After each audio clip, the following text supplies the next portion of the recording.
우리가 오늘 읽은 이 말씀 시편 126편은 이스라엘의 아프고 또 기쁜 역사를 배경으로 하고 있습니다. 이스라엘이 주전 586년에 바벨론의 공격을 받아서 망하게 됩니다. 그때 이스라엘의 다니엘 같은 그런 이스라엘의 많은 젊은이들이, 많은 사람들이 바벨론의 포로로 끌려갔습니다.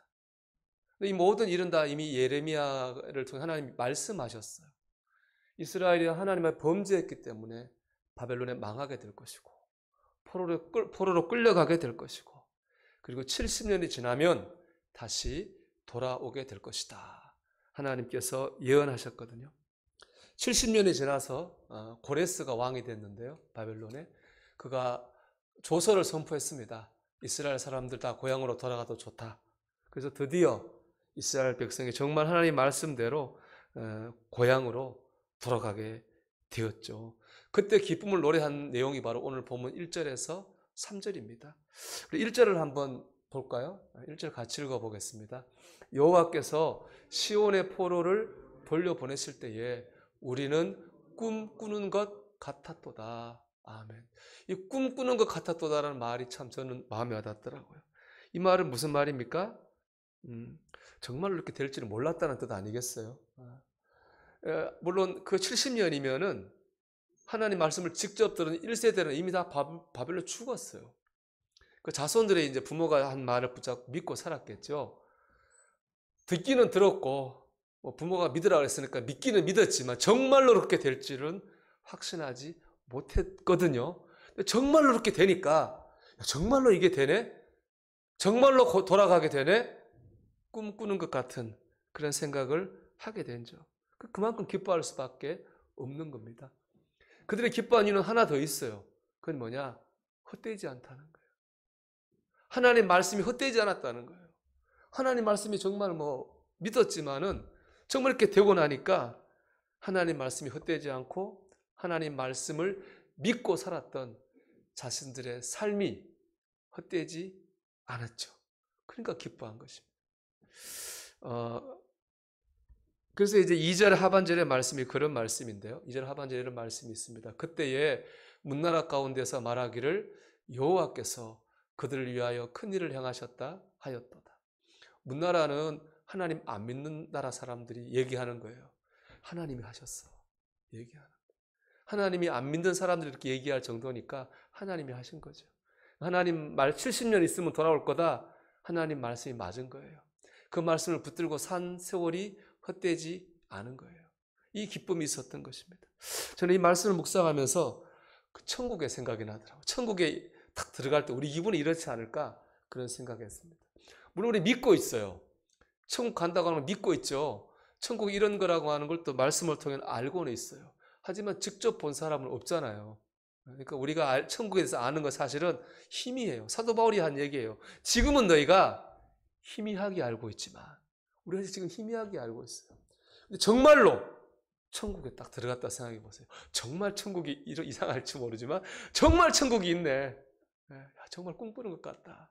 우리가 그런 기쁨이 있지 않을까요? 또 하나 이런 거 있죠. 우리가 하나님 믿는 일에 유혹이 많습니다. 시험들 일도 많습니다. 그거 다 이겨야지 신앙생활을 할 수 있습니다. 근데 천국 가보니까 우리가 진짜구나. 우리가 그 유혹을 이기고 시험을 이기고 신앙생활하고 예수 믿은 게 헛되지 않았구나. 그런 기쁨이 분명히 우리에게 있을 것 같아요. 그래서 우리 천국 들어갈 때 꼭 이런 기쁨이 있을 것 같아요. 이 기쁨은 이 세상의 문제도 적용할 수 있죠. 이 세상에 우리에게 지금 문제가 있죠. 근데 그 문제를 가로막고 문제가 해결되면 우린 기쁠 겁니다. 그냥 기쁘지 않죠. 우리가 기도하는 가운데 해결되었기 때문에 하나님께서 내 기도를 들으시네. 하나님 역사하시네. 신앙적 기쁨이 더해지게 될 것입니다. 이 기쁨이 저와 여러분에게 있기를 원합니다. 천국에 가서도 기쁘고 이 땅에서도 그런 기뻐할 수 있는 그런 기쁨을 누리는 저와 여러분 되기를 축복합니다. 오늘 말씀의 주제는 바로 이겁니다. 우리가 어떻게 하면 이 기쁨, 천국에서 진짜 있구나. 헛되지 않았구나. 이 땅에서 하나님 역사하시는구나. 기쁨을 누릴 수 있을 것인가 라고 하는 것이 오늘 말씀의 주제입니다. 첫째는요, 회개의 눈물을 흘려야 됩니다. 오늘 본문 5절 6절에 나오는 말씀은 이렇게 되어 있죠. 눈물을 흘리며 씨를 뿌린다. 울며 씨를 뿌린다. 이런 말이 나와요. 반복돼 나오는 단어는 눈물입니다. 눈물. 이 눈물은 바벨론에서 이스라엘 백성들의 삶을 표현하는 단어가 눈물이에요. 바벨론에서 그들이 포로 사는 동안에 그들은 눈물의 삶을 살았습니다. 그걸 잘 보여주는 것이 바로 시편 137편이에요. 이게 이제 히브리 노예들이 합창을 해가지고 오페라로도 나온 건데, 우리 한번 볼게요. 1절 한번 같이 읽어볼까요? 우리가 바벨론의 여러 강변 거기 앉아서 시온을 기억하며 울었도다. 바벨론에는 지금도 있지만 유프라테스 강이 있잖아요. 큰 강이. 그리고 그 지리로 그발이라는 강이 있어요. 근데 이제 포로로 끌려간 이스라엘 백성들의 정착촌이 바로 강가를 중심으로 이렇게 모여 있었어요. 그러니까 이 포로들이 힘들잖아요. 그러니까 밤 되면 강가에 가서 우는 거예요. 우는 거죠. 참 슬프죠. 그런데 이렇게 울 수밖에 없던 상황이 이제 2절, 3절에 나오는데 2절을 볼게요. 그 중에 버드나무에 우리가 우리의 수금을 걸었나니. 수금은 악기입니다. 악기를 나무에 걸었다고 하는 악기를 버렸다는 얘기예요. 더 이상 연주하지 않겠다는 거예요. 왜 그랬느냐? 3절입니다. 이런 우리를 사로잡은 자가 거기서 우리에게 노래를 청하여 우리를 황폐하게 한 자가 우리에게 기쁨을 청하고 자기들을 위하여 시온의 노래 중 하나를 노래하라 함이로다. 바벨론 사람들이 파티를 열어요. 그 파티는 술도 있고 여자도 있고 그런 음란한 파티예요. 근데 그 사람들이 이스라엘 사람들을 불러가지고 노래를 시켜요. 연주를 시켜요. 그때 부르는 노래, 뭘 시키느냐? 시온의 노래, 찬송가죠. 시온 성전에서 하나님을 찬송하던 찬송가를 거기서 시키는 거예요.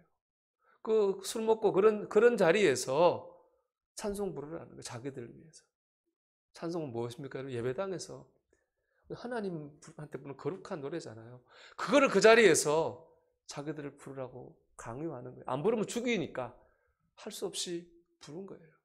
얼마나 비참하고 참담하고 모멸적인 상황입니까? 그러니까 차라리 이럴 바에야 아예 악기를 버리고 연주하지 않겠다는 거예요. 이것이 바로 포로살이였습니다.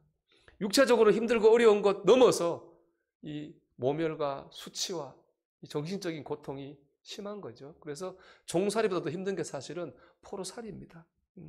그래서 그들은 울 수밖에 없었어요. 그들이 흘리는 눈물이 의미하는 건 무엇입니까? 후회의 눈물이죠. 회개의 눈물입니다. 우리가 어떻게 하다 이렇게 됐나? 내가 어떻게 하다 이렇게 처지가 됐나? 하는 회개의 눈물입니다. 하나님의 백성이라 자차도 우리가 어떻게 이렇게 됐을까? 하는 거죠. 여러분 어떻게 그 사람들이 이렇게 됐습니까? 하나님 백성이었는데 왜 이방 나라에 지고 포로로 끌려와서 울 수밖에 없는 삶을 살고 있습니까? 하나님을 믿기는 믿는데 제대로 안 믿어서 그렇죠. 하나님이 우상 섬기지 말라는데 우상 섬겼습니다. 하나님 말씀대로 살지 않고 불순종했습니다. 하나님께서 제발 거기서 돌이키고 돌아오라고 몇 번이나 말했지만 그들은 돌아오지 않았어요. 하나님 요청을 거절했어요. 결국에 그랬기 때문에 그들은 이런 고난을 당하는 거고 이제 당해놓고 보니까 후회가 되는 거예요. 그래서 회개의 눈물을 흘릴 수밖에 없었어요. 중요한 건 이거죠. 그 회개의 눈물이 헛되지 않았다는 거예요. 회개의 눈물이 쌓이고 쌓여서 해방의 기쁨을 누리게 됐습니다. 여러분, 기쁨의 때를 맞이하려면 회개의 눈물을 흘려야 됩니다. 회개의 눈물을 흘려야 기쁨의 때를 맞이할 수 있습니다. 내 삶의 문제가 뭔지 깨닫고 돌이키고 변화하려고 해야 됩니다. 그런 노력과 시도가 있어야 되는 거죠. 여러분 하나님이 알아서 다 잘해주실 것이고 다 책임주실 것입니다. 좋은 말이죠. 저도 하기 좋은 말이고 여러분도 듣기 좋은 말이에요. 그런데 여러분 하나님이 우리가 아무것도 안 해도 하나님이 알아서 다 해주시면 이스라엘 백성이 왜 졌습니까? 왜 포로로 끌려가서 그렇게 고생하고 있는 겁니까? 앞뒤가 안 맞는 얘기 아닙니까? 여러분 문제가 있으면 지는 겁니다. 우리가 문제가 있으면 하나님께서 지게 하신다고요. 망하게 하십니다. 안 되게 하시는 거죠. 망하지 않으려면, 지지 않으려면 문제가 있는 길로 가면 안 되는 겁니다. 지금 어려움이 있다면 나를 어려움으로 이끈 문제가 뭔지 깨달아야 되고 변화하려고 해야 되고 바뀌려고 극복하려고 노력해야 됩니다. 그게 바로 회개거든요. 그런 회개의 눈물이 있을 때 우리는 기쁨의 때를 맞이할 수 있는 겁니다. 1620년에 102명의 청교도가 신앙의 자유를 찾아서 메이플라워라는 배를 타고 미국에 왔습니다. 근데 한 해를 지나면 병들어 죽고 굶어 죽고 죽어가지고 반도 아닌 44명이 남았어요. 나 첫해 흉년, 둘째도 흉년, 드디어 세 번째 이제 풍년이 들었어요. 문제가 생긴 거예요. 벌레가 막 들끓는 거예요. 그 잘된 곡식을 다 갉아 먹어가지고 또 망하게 생겼어요. 그 벌레를 아무리 잡으려고 해도 너무 많아가지고 벌레가 잡혀지지 않아요. 그들이 뭐 했느냐? 서로 모여 손 맞잡고 밤새 기도했어요. 그 기도는 회개의 기도, 눈물로 회개 기도했습니다. 하나님, 신앙의 자유를 찾아 이곳에 왔는데 하나님의 은혜를 기억지 않고 살았던 우리의 죄를 용서해 주옵소서. 내가 신앙 때문에 여기 왔는데 신앙으로 살지 못한 죄를 용서해 주옵소서. 밤새 눈물로 기도했어요. 그 다음 아침에 기적이 나타나요. 새떼가 하늘을 까맣게 덮였어요. 그 새떼가 내려와가지고 벌레를 다 잡아먹었어요. 그때 일을 기념해가지고 지금 필라델피아 주기에는 새가 있어요. 바로 그때 일을 기억한 거죠. 회개할 때, 회개의 눈물을 흘릴 때 기쁨의 때를 맞이하게 됐습니다. 그렇게 믿음이 좋은 사람도 그분들 그 신앙의 자유를 찾아서 그렇게 건너온 사람들도 회개의 눈물을 흘릴 때 기쁨의 때를 맞이했잖아요. 여러분, 우리는 어떨까요? 우리도 회개의 때 눈물 흘려야 되지 않을까요? 여러분, 여러분의 삶에 회개의 눈물이 있기를 바랍니다. 그 회개를 통해 축복의 때를, 기쁨의 때를 꼭 경험하시기를 주의 이름으로 축원합니다. 두 번째로 흘려야 될 눈물이 있습니다. 믿음으로 살기를 결단하는 눈물입니다. 이 3절까지가 과거라면요, 4절은 현재의 문제예요. 그리고 5절과 6절은 그 현재의 문제를 내가 이렇게 해결해야 되겠다고 하는 이스라엘 백성들의 선택입니다. 우리 4절을 한번 읽어볼까요? 4절입니다. 여호와여, 우리의 포로를 남방 시내들 같이 돌려보내소서. 이 기도잖아. 이 기도문은 두 가지 중의적인 의미가 있어요. 첫째는 뭐냐? 글자 그대로예요. 포로를 빨리 보내달라는 겁니다.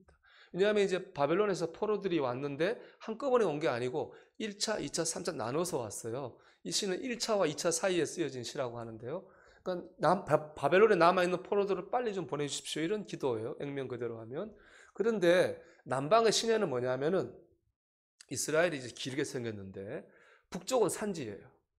남쪽은 광야와 사막지대예요.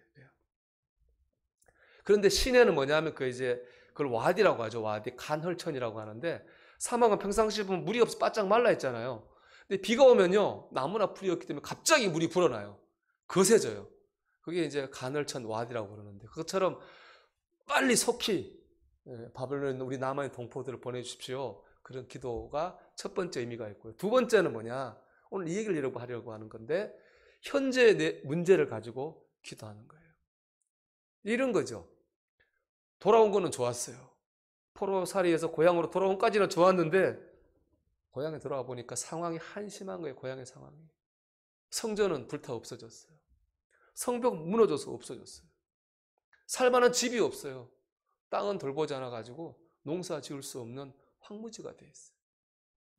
거기다가 사방에 이 이스라엘 연약해졌으니까 주변의 족속들이 계속 이스라엘을 노략하고 침탈하고 우리나라 외구처럼 침략을 하는 거예요.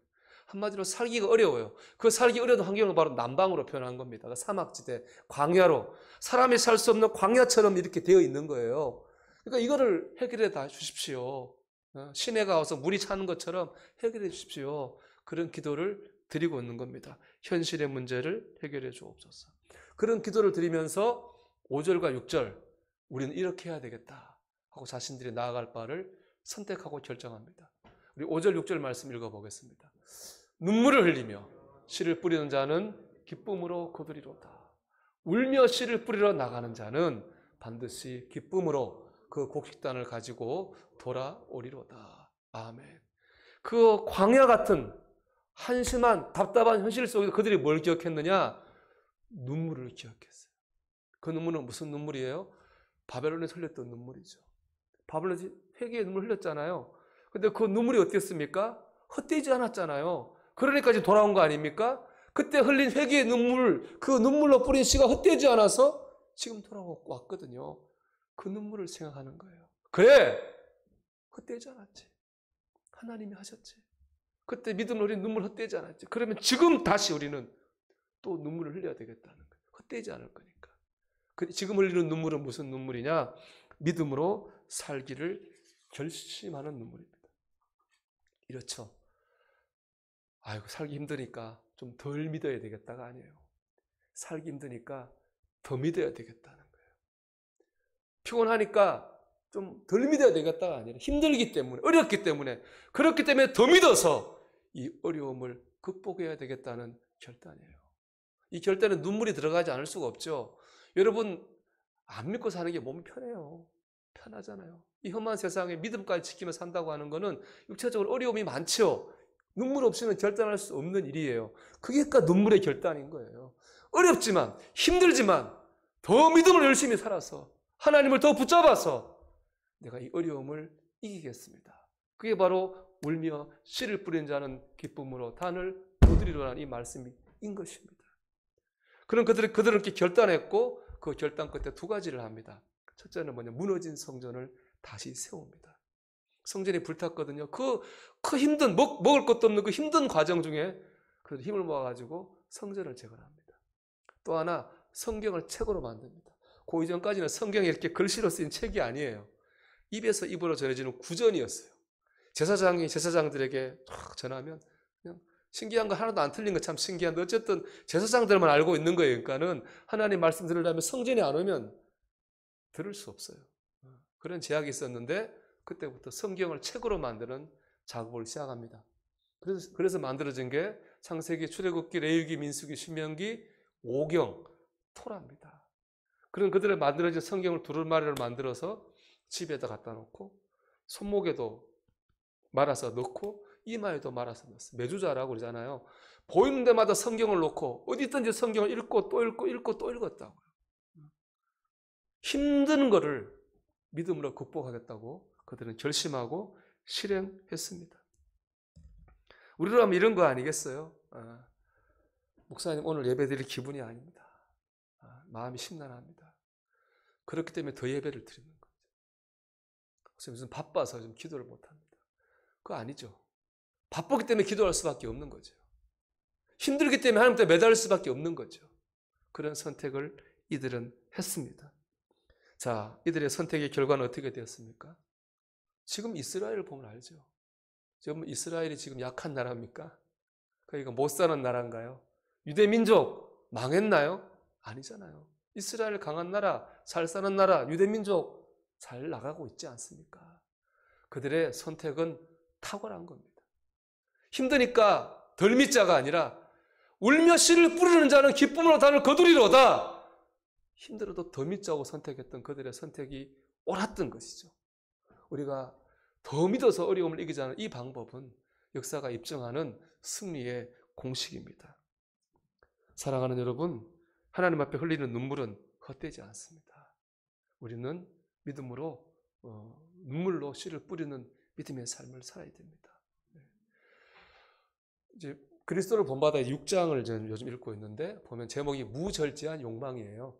무절제한 욕망이 우리에게 나쁜 걸 많이 만들어내요. 불안, 우울, 분노, 유혹에 넘어가는 거 이런 걸 만들어내거든요. 그래서 이제 어떻게 이 무절제한 욕망, 이 불안 이런 걸 이길 수 있느냐? 그 책이 주는 결론은 이거예요. 그럴수록 더 열심히 믿으라는 거예요. 나 불안하지 말아야지. 우울해하지 말아야지. 분노에 쌓이지 말아야지. 그런다고 되는 게 아니라는 거예요. 그럴수록 더 열심히 믿어가지고 잡념을 없애는 거예요. 더 부지런히 믿어가지고 이걸 이기는 거죠. 이게 바로 무절제한 욕망을 이기는 길이라고 말씀하고 있거든요. 여러분 불안한가요? 불안하지 말아야 된다고 생각한다고 불안 안 해지는 거 아니에요. 우울하지 말아야 여러분 아무리 생각한다고 우울해지지 않지 않아요. 여러분 분노를 치워야지 아무리 다짐한다고 분노가 없어지지 않아요. 반대로 해요. 그럴수록 더 열심히 믿으십시오. 또 부지런히 믿으십시오. 그 생각에 내 안에 자리를 털지 못하도록 더 믿으면 그 욕망들이 하나님, 내가 하는 게 아니라 하나님께서 그것들을 없애주시는 거죠. 절제하게 하시는 겁니다. 유대인의 속담 중에 이런 말이 있습니다. 하나님 앞에서는 울어라. 그리고 사람 앞에서는 웃어라. 하나님 앞에서 울기를 바랍니다. 회개의 눈물을 흘리고 믿음으로 살아야 되겠다. 결단의 눈물을 흘리십시오. 그 눈물이 헛되지 않아 열매를 맺을 거고 우리는 사람 앞에서 세상 가운데서 웃게 될 줄로 믿습니다. 하나님 앞에서는 울고 세상에서는 사람 앞에서는 웃는 저와 여러분이 되시기를 주님의 이름으로 축복합니다.